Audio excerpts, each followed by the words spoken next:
Hello everyone, it's Patricia from TarantulaHeaven.com, and today I'm doing a update on my cockroach colony.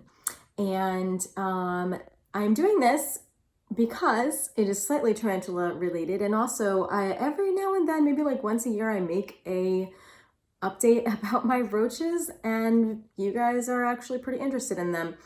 And I think it is because most of you have cockroaches or some sort of feeders of your own and are curious about how to take care of them. So I don't even know what generation of cockroaches I'm on now. I have not bought any cockroaches in years because they're just so easy to keep alive. That's why honestly they're my preferred feeder, aside from like the nutritional content being like less fatty than things like worms. I really love the roaches because they are so hardy and they multiply. And if you have a tarantula like my Spidey, my G. rosea, who doesn't eat very often, they'll multiply faster than you can give them to her. So that's how I ended up with so many generations of cockroaches. And a few weeks ago, I got a new generation to my surprise. And so what I'm doing today is I am putting them in their clean enclosure because they needed a refreshed space, and I'm going to feed them and just talk about what has been going on with them. So I hope you enjoy hearing about how they've been doing. Now this is their enclosure. It's got some holes. I like this because the top is very convenient for feeding and also just getting one roach out of there for Spidey when she needs it. I'm going to put this sphagnum peat moss in here, and I'm also going to put this vermiculite in here.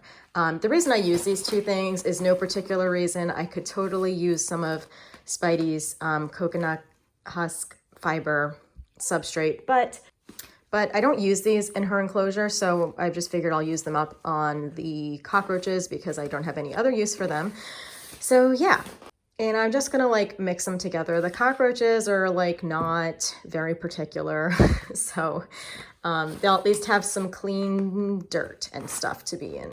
Now, I've honestly seen a lot of people put these guys in containers where there isn't any substrate, and I kind of like putting something in there because, well, I've noticed that they like to kind of hide or like dig, and even though that might make my life a little bit harder when I have to get one to feed Spidey, I do really care about these animals' quality of life, and I don't know if having the dirt in there makes it better for them or not, but in my mind, I think they like it. So anyway, so I also, for some enrichment purposes, I have some cut up egg cartons.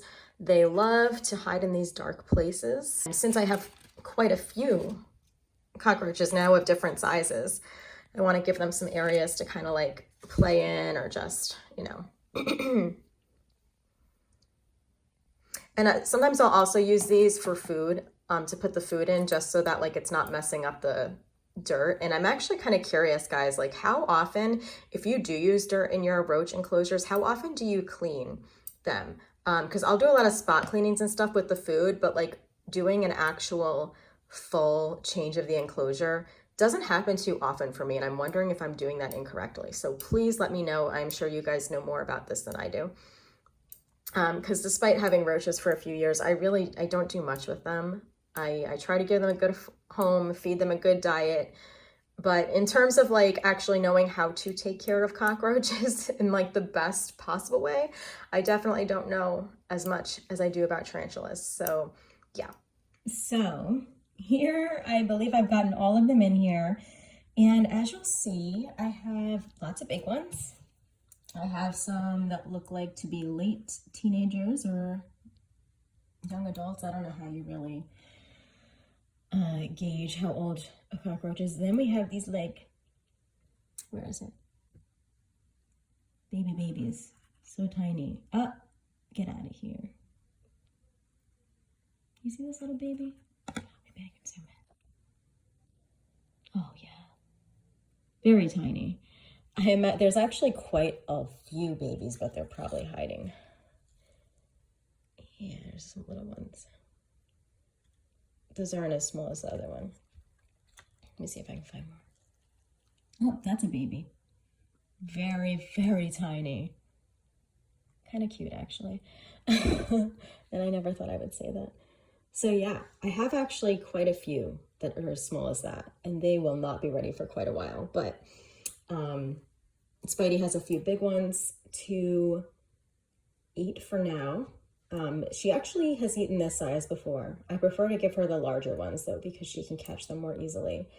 And I don't like them getting away and then having to dig for them. There's another baby or a little one.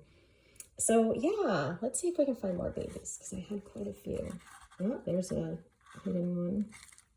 Oops, sorry guys.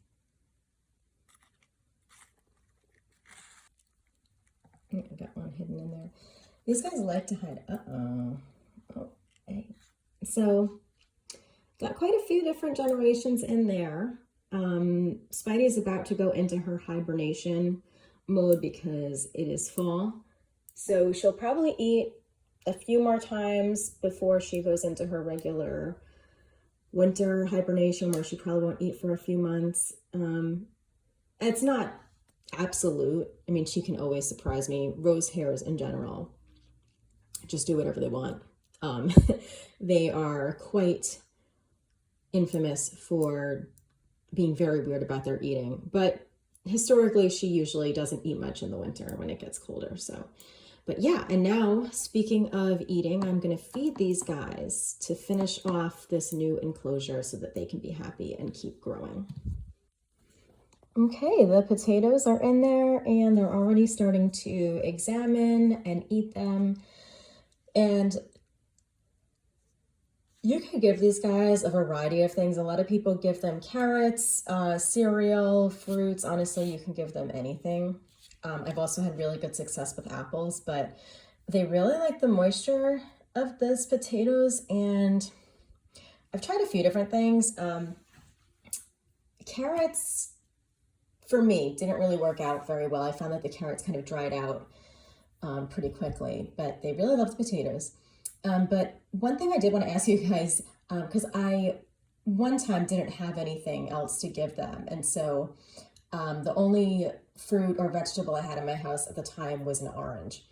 And so I put the orange in their enclosure and they kind of stayed away from it. And I was wondering if like cockroaches maybe do not like oranges, maybe the citrus or like the fumes from the citrus or something. They seem to like leave it alone. And they eventually ate it, but like it almost seemed like they wanted to have nothing to do with it for the first like few hours. And I looked it up and like I've seen other people like either on YouTube or elsewhere give their cockroaches oranges. So I was just curious if you guys had that experience with any type of like citrus fruit or anything. They actually didn't end up exploring and eating some of it, but at first I wasn't really sure because they seemed to not be very happy. It was almost like they were on the other side of the enclosure and staying far away from the oranges. It definitely didn't look like this. So yeah, they're happy. Time to put them in a dark place because they like that. Put the lid on. And yeah, soonish, Spidey will be getting one of these once they eat a little bit and get some nutrients. All right, guys, thank you so much for watching this roach update. And I hope that your feeders and your spiders and all of your other pets are doing really good. I will talk to you later. See you next week for Tarantula Tuesday. Bye-bye.